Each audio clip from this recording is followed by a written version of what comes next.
ಗೋಕುಲ್ ಮಸಾಲಾ ರುಚಿ ಮತ್ತು ಸ್ವಾದಿಷ್ಟದ ಪ್ರೀತಿಯ ಸಂಗಮ. ಸಿಎಂ ಸಿದ್ದರಾಮಯ್ಯ ಡಿಸಿಎಂ ಡಿಕೆ ಆಟಕ್ಕೆ ಮೈತ್ರಿ ಧೂಳಿಪಟ. ಸೈನಿಕ ಯೋಗೇಶ್ವರ್ಗೆ ಚನ್ನಪಟ್ಟಣದ ಪಟ್ಟ. ಮೂರನೇ ಬಾರಿಗೂ ಸೋತು ಸುಣ್ಣವಾದ ನಿಖಿಲ್ ಕುಮಾರಸ್ವಾಮಿ. ಈ ಸುದ್ದಿಯನ್ನು ನೋಡೋಣ ಸಿಪಿವೈಗೆ ಪಟ್ಟಣ ನ್ಯೂಸ್ ನಲ್ಲಿ.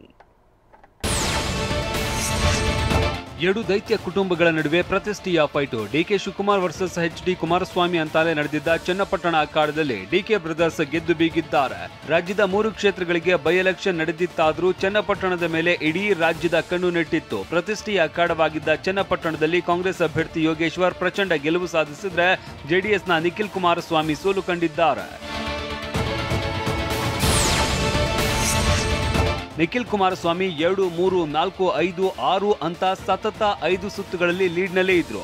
ಅದ್ಯಾವಾಗ ಚನ್ನಪಟ್ಟಣ ಟೌನ್ ಅಂತ ಮತ ಎಣಿಕೆ ಆರಂಭವಾಯಿತು, ಅಖಾಡ ಚಿತ್ರಣವೇ ಬದಲಾಗಿತ್ತು.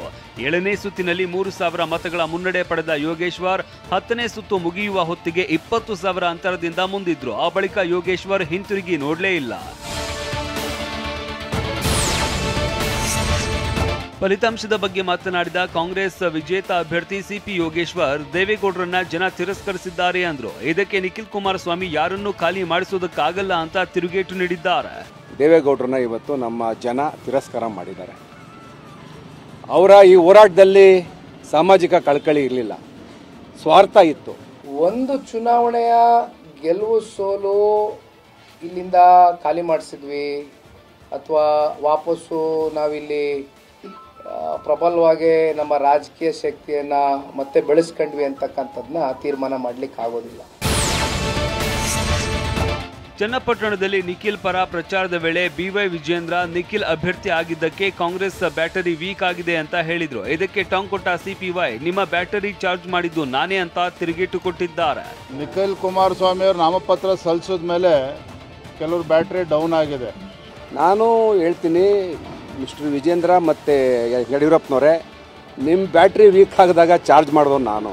ನೀವು ಸೋತ್ ಮೂಲೆ ಗುಂಪಾಗಿದ್ದಾಗ ರಾಜಕೀಯವಾಗಿ ನಿಮ್ಮ ಅಸ್ತಿತ್ವ ತಂದುಕೊಟ್ಟವ್ ನಾನು. ಇವತ್ತು ನಿಮ್ಮ ಷಡ್ಯಂತ್ರದಿಂದ ನಾನಿವತ್ತು NDA ಬಿಡಬೇಕಾಗಿ ಬಂತು. ಚನ್ನಪಟ್ಟಣ ಫಲಿತಾಂಶದ ಬಗ್ಗೆ ಪ್ರತಿಕ್ರಿಯಿಸಿದ ಸಿಎಂ ಸಿದ್ದರಾಮಯ್ಯ, ಗೌಡರ ಕುಟುಂಬದ ಕಣ್ಣೀರು ಪ್ರಸ್ತಾಪಿಸಿ ತಿವಿದಿದ್ದಾರೆ. ಡಿಸಿಎಂ ಡಿಕೆ ಶಿವಕುಮಾರ್ ನಮ್ಮ 5 ಗ್ಯಾರಂಟಿ ಗೆದ್ದಿವೆ ಎಂದಿದ್ದಾರೆ. ಎಲ್ಲ ಅಭ್ಯಾಸ ಮಾಡ್ಕೊಂಡ್ಬಿಟ್ಟವ್ರೆ. ದೇವೇಗೌಡ ಮಗ ಅವ್ರ ಮೊಮ್ಮಗ ಬರ್ತದೆ. ನಮ್ಮ 5 ಗ್ಯಾರಂಟಿ ಗೆದ್ದಿದೆ, ಅಭಿವೃದ್ಧಿ ಗೆದ್ದಿದೆ, ಟೀಕೆಗಳು ಸತ್ತೋಗಿದೆ, ಕೆಲಸಗಳು ಉಳ್ಕೊಂಡಿದೆ. ಚನ್ನಪಟ್ಟಣದಲ್ಲಿ ನಿಖಿಲ್ ಕುಮಾರಸ್ವಾಮಿ ಸೋಲಿಗೆ ವಿಪಕ್ಷ ನಾಯಕ ಆರ್ ಅಶೋಕ್ ಬೇಸರ ಹೊರಹಾಕಿದ್ದಾರೆ. ನಿಖಿಲ್ಗೆ ಅದೃಷ್ಟ ಇಲ್ಲ ಅಂತ ಬಣ್ಣಿಸಿದ್ದು, ಕಾಂಗ್ರೆಸ್ನವರು ಕೊನೆ ಗಳಿಗೆಯಲ್ಲಿ ಮಹಿಳೆಯರ ಅಕೌಂಟ್ಗೆ ಗೃಹಲಕ್ಷ್ಮಿ ದುಡ್ಡು ಹಾಕಿ ಹಣದ ಹೊಳೆಯನ್ನೇ ಹರಿಸಿ ಗೆದ್ದಿದ್ದಾರೆ ಅಂತ ಆರೋಪಿಸಿದ್ದಾರೆ. ಅಧಿಕಾರದಲ್ಲಿರುವಂಥ ಕಾಂಗ್ರೆಸ್ ಈ 3 ಚುನಾವಣೆಗಳಲ್ಲಿ ಹಣದ ಹೊಳೆ ಹರಿಸಿದ್ದಾರೆ. ಅವ್ರ ಪರವಾಗಿ ಎಲ್ಲ ಕಾಂಟ್ರಾಕ್ಟರ್ಗಳಿರ್ಬೋದು, ಅಧಿಕಾರಿಗಳಿರ್ಬೋದು ಕೆಲಸ ಮಾಡಿದ್ದಾರೆ.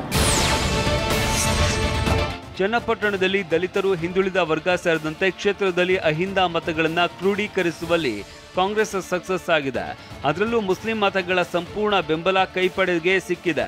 ಇನ್ನು ಚುನಾವಣೆ ಘೋಷಣೆಗೂ ಮುನ್ನವೇ ಡಿಕೆ ರಣತಂತ್ರ ರೂಪಿಸಿದ್ದು, ನಾನೇ ಅಭ್ಯರ್ಥಿ ಅಂತ ಡಿಸಿಎಂ ಡಿಕೆ ಕ್ಷೇತ್ರದಲ್ಲಿ ಓಡಾಡಿದ್ದಾರೆ. ಅಷ್ಟೇ ಅಲ್ಲ, ಸಿಪಿವೈ ಗೆದ್ರೆ ಡಿಸಿಎಂ ಸಿಎಂ ಆಗ್ತಾರೆ ಅಂತ ಹಲವು ಶಾಸಕರು ಪ್ರಚಾರ ಮಾಡಿದ್ರು. ಇದೆಲ್ಲ ಕಾಂಗ್ರೆಸ್ಗೆ ಪ್ಲಸ್ ಪಾಯಿಂಟ್ ಆಗಿದೆ. ಚನ್ನಪಟ್ಟಣ ಉಪಚುನಾವಣೆಯಲ್ಲಿ ಪರಾಜಿತ ಅಭ್ಯರ್ಥಿ ನಿಖಿಲ್ ಕುಮಾರಸ್ವಾಮಿ ನಿನ್ನೆ ಸಂಜೆ ಪದ್ಮನಾಭನಗರದಲ್ಲಿ ಇರುವ ದೇವೇಗೌಡರ ನಿವಾಸಕ್ಕೆ ಭೇಟಿ ನೀಡಿದ್ರು. ತಮ್ಮ ತಾತ ದೇವೇಗೌಡರನ್ನ ಭೇಟಿಯಾಗಿ ಕೆಲ ಹೊತ್ತು ಮಾತುಕತೆ ನಡೆಸಿದ್ರು. ಬಳಿಕ ಮಾತನಾಡಿದ ಅವರು, ಸೋಲಿನಿಂದ ಯಾವುದೇ ಕಾರಣಕ್ಕೂ ಎದೆಗುಂದಲ್ಲ ಅಂತ ಹೇಳಿದ್ದಾರೆ.